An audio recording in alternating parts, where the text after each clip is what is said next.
നിങ്ങൾക്ക് എല്ലാവർക്കും അറിയാമല്ലോ match week 32 result. Liverpool West ഹാമിനെ തോൽപ്പിക്കുന്നു, ആർസണൽ ബ്രണ്ട്ഫോർഡുമായിട്ട് ഡ്രോ ആവുന്നു. ഇങ്ങനൊരു സിറ്റുവേഷൻ വന്നപ്പോഴാണ് ഇനി 2 കളികൾ മതി ലിവർപൂളിന് ചാമ്പ്യന്മാരാവാൻ എന്നുള്ളൊരു സിറ്റുവേഷൻ വരുന്നത്. ഈ സീസണിൻ്റെ മാജിക് നമ്പർ എന്ന് പറയുന്നത് 82 ആണ്. 82 എത്തിക്കഴിഞ്ഞ് കഴിഞ്ഞാൽ it is mathematically impossible for Arsenal to match that point or to exceed that point. കാരണം ആർസണലിൻ്റെ പോയിൻറ്റ് 63 ഇനി കളിക്കേണ്ട കളികളുടെ എണ്ണം 6, ലിവർപൂളിൻ്റെ കൂട്ട് തന്നെ. പക്ഷേ ഈ 6 കളികളിൽ നിന്ന് മാക്സിമം പോയിൻ്റ് അക്യുമുലേറ്റ് ചെയ്യാൻ പറ്റുന്നത് 18 പോയിൻറ്റ്സ് ആണ്. 63 + 18 81 പോയിൻറ്റ്സ്. അപ്പോൾ ഇനിയുള്ള എല്ലാ കളികളും ജയിച്ചാലും ലിവർപൂൾ വെറും 2 കളി ജയിച്ചിട്ട് ബാക്കി 4 കളി തോറ്റാലും ആർസണലിന് 82 എന്ന് പറയുന്ന പോയിൻ്റ് എത്താൻ പറ്റത്തില്ല. ഇതുകൊണ്ടാണ് ഇതിനെ മാത്തമാറ്റിക്കലി ഇമ്പോസിബിൾ എന്ന് പറയുന്നത്. What A season Liverpool is having. ഈ സീസൺ തുടങ്ങിയപ്പം ഒരു ലിവർപൂൾ ഫാനും വിചാരിച്ച് കാണത്തില്ല ഈ സീസൺ അവർ പ്രീമിയർ ലീഗ് അടിക്കുമെന്ന്. കാരണം ക്ലോപ്പ് പോകുന്നു, പുതിയ മാനേജർ ആർനെ സ്ലോട്ട് വരുന്നു, വളരെ നല്ലൊരു ട്രാൻസിഷൻ തന്നെ നടത്തുന്നു, ആ ടീമിനെ ബാലൻസ് ചെയ്ത് വെക്കുന്നു. ഈ ലിവർപൂൾ പ്രീമിയർ ലീഗിൽ നടത്തിയ പെർഫോമൻസ് എന്ന് പറയുന്നത് ഇറ്റ്സ് ആൻ ഔട്ട്സ്റ്റാൻഡിങ് പെർഫോമൻസ്. 32 കളികളിൽ നിന്നും വെറും 2 കളികൾ മാത്രമാണ് അവർ തോറ്റിട്ടുള്ളത്. It's a very consistent performance. ഇനി അടുത്ത സീസണിലേക്ക് അവർ ഉറ്റുനോക്കുമ്പോഴാണെങ്കിൽ പോലും സാല, വെർജിൽ വാൻ ഡൈക്ക് ഇവരൊക്കെ കോൺട്രാക്ട് എക്സ്റ്റൻഷൻ ചെയ്തിരിക്കുകയാണ്. സോ അവരുടെ next season also looks very good for them. ഈ സീസണിൽ മാൻ സിറ്റിക്ക് എന്താ പറ്റിയത്, ആർസണലിന് എന്താ പറ്റിയതെന്ന് നമ്മൾ നോക്കുകയാണെങ്കിൽ, വളരെ ചുരുക്കത്തിൽ പറയുകയാണെങ്കിൽ, മാൻ സിറ്റിയെ വല്ലാതെ ബാധിച്ച ഒരു ഇഞ്ചുറിയാണ് റോഡ്രിയുടെ ആ ഒരു ആബ്സെൻസ് വല്ലാണ്ട് മാൻ സിറ്റിയെ എഫക്റ്റ് ചെയ്തു. റോഡ്രിക്ക് പറ്റിയ ഒരു റീപ്ലേസ്മെൻറ്റ് പ്ലെയർ ഇല്ലാത്തത് മാൻ സിറ്റിയെ വല്ലാതെ ബാധിച്ചു. പിന്നെ സെക്കൻഡ് പറയുകയാണെങ്കിൽ, ഈ 4 പ്രീമിയർ ലീഗ് ഒന്നിച്ചടിച്ചതിൻ്റെ ആ ഒരു ഹാങ് ഓവർ, ആ ഒരു ലോസ് ഓഫ് അപ്പറ്റൈറ്റ് ഉള്ളതുപോലെ ഒരു ഫീലിങ് ആ ചില ഗെയിമുകളിലൊക്കെ നമുക്ക് കാണാൻ പറ്റുന്നുണ്ടായിരുന്നു. 4 പ്രീമിയർ ലീഗാണ് മാൻ സിറ്റി അടിച്ചിരിക്കുന്നത്. സോ എന്താണ് ഈ 5ാമത് അടിക്കാനുള്ളൊരു മോട്ടിവേഷൻ?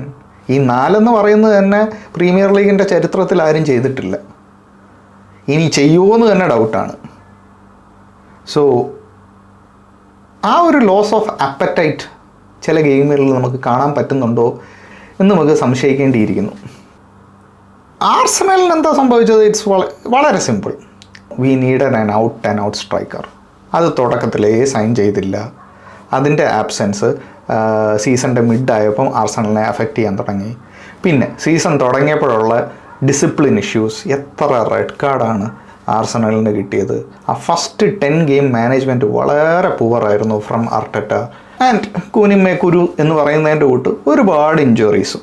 സോ ഇതെല്ലാം കൂടെ ആയപ്പോൾ ലീഗിൽ ഒരു കൺസിസ്റ്റൻറ്റ് പെർഫോമൻസ് പുറത്തെടുക്കാൻ പറ്റിയില്ല. ആർസണലിൻ്റെ നമ്പർ ഓഫ് ലോസസ് നോക്കുമ്പോൾ വളരെ കുറവാണെങ്കിൽ പോലും ഈ പറയുന്ന റെഡ് കാർഡ് ഇഷ്യൂസും ഈ റെഫറിങ് ഡിസിഷൻ ഇഷ്യൂസും എല്ലാം കൂടെ വന്നപ്പോൾ ഒരുപാട് നമ്പർ ഓഫ് ഡ്രോസ് ആർസണലിന് ഈ സീസണിൽ ചെയ്യേണ്ടി വന്നു. സോ ഇവിടെയാണ് ആർസണലിന് പഴിച്ചത്. അപ്പോൾ നമുക്ക് നെക്സ്റ്റ് സീസണിലേക്ക് നോക്കുകയാണെങ്കിൽ ഈ പറയുന്ന 1 ഹോഴ്സ് റേസ് ആവത്തില്ല നെക്സ്റ്റ് സീസൺ. എന്തായാലും മാൻ സിറ്റി തിരിച്ചു വരും. കാരണം മാൻ സിറ്റി ജാനുവരി വിൻഡോയിൽ മർമൂഷിനെ സൈൻ ചെയ്യുന്നു, കുഷ്നോവിനെ സൈൻ ചെയ്യുന്നു.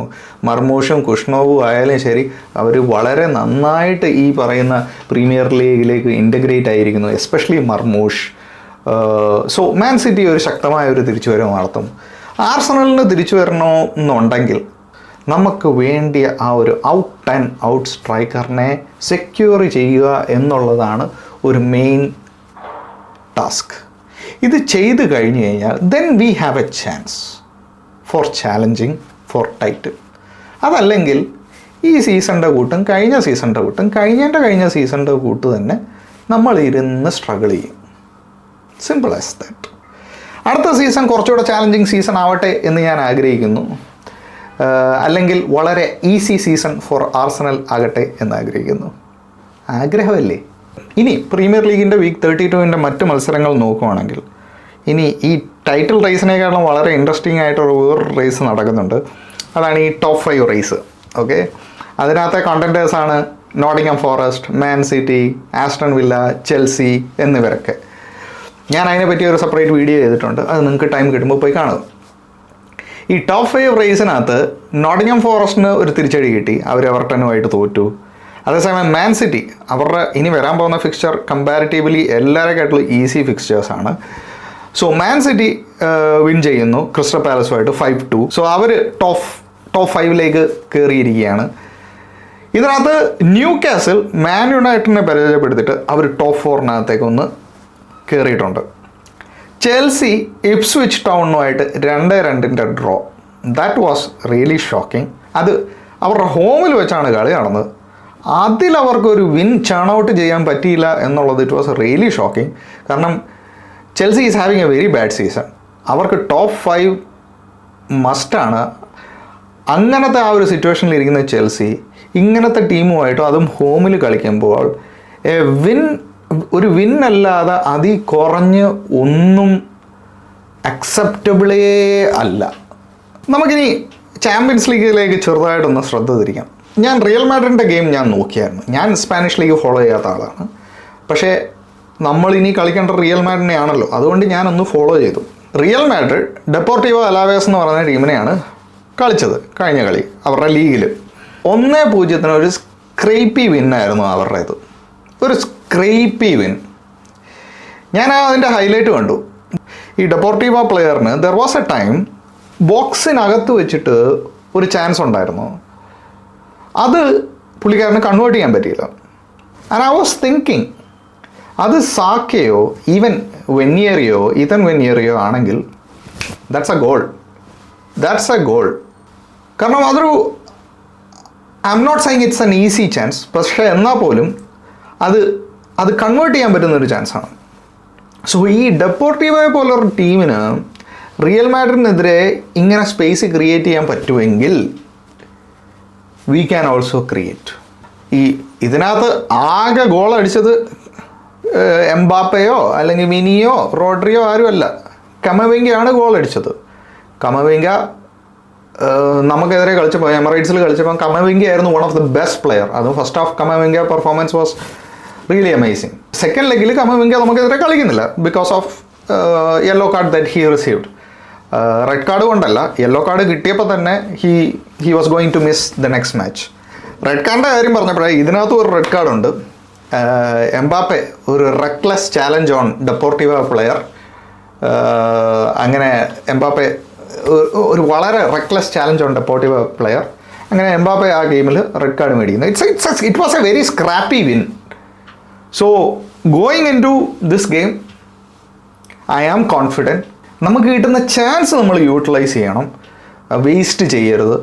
നമ്മുടെ ഫസ്റ്റ് ലെഗിൽ നമുക്ക് 2 ചാൻസ് സാക്ക ക്രോസിങ് ചെയ്തായിരുന്നു, ബോക്സിൽ ആരും ഇല്ലായിരുന്നു. സോ അങ്ങനത്തെ ചാൻസൊക്കെ കിട്ടുമ്പോൾ നമ്മളത് കൺവേർട്ട് ചെയ്യണം. പിന്നെ വേറൊരു കാര്യം, പെനാൽറ്റി ബോക്സിനകത്ത് we need to be extra careful. കൈയൊക്കെ മടക്കി വെച്ച് ഓക്കെ, ചാൻസ് കൊടുക്കരുത് റഫറിക്ക്. 50-50 ചാലഞ്ച് ആണെങ്കിലും ചെയ്യരുത്. അത് 50-50 ചാലഞ്ച് ആയിരിക്കും ചിലപ്പം, ഓക്കെ. പക്ഷേ ട്രസ്റ്റ് മീ, ഇങ്ങനത്തെ ഡ്രാമകളൊക്കെ ഒരുപാട് ബെർണബോയിൽ നടക്കാറുണ്ട്. ഓക്കെ, തൊട്ടാ മതി വീഴും പെനാൽറ്റി റിയൽ മാഡ്രിഡ്. സോ അതിന് ചാൻസ് കൊടുക്കാതിരിക്കുക, കോമ്പാക്റ്റായിട്ട് ഡിഫെൻഡ് ചെയ്യുക, ഡിസിപ്ലിനായിട്ട് ഡിഫെൻഡ് ചെയ്യുക, കിട്ടുന്ന ചാൻസ് യൂട്ടിലൈസ് ചെയ്യുക. And I think we will be fine really. അപ്പോൾ thank you so much for watching the video. നിങ്ങൾക്ക് എല്ലാവർക്കും ഈ വീഡിയോ ഇഷ്ടപ്പെട്ടെങ്കിൽ ലൈക്ക് അടിക്കുക. ഇതുപോലത്തെ കൂടുതൽ കോണ്ടൻറ്റ്സിനായിട്ട് സബ്സ്ക്രൈബ്.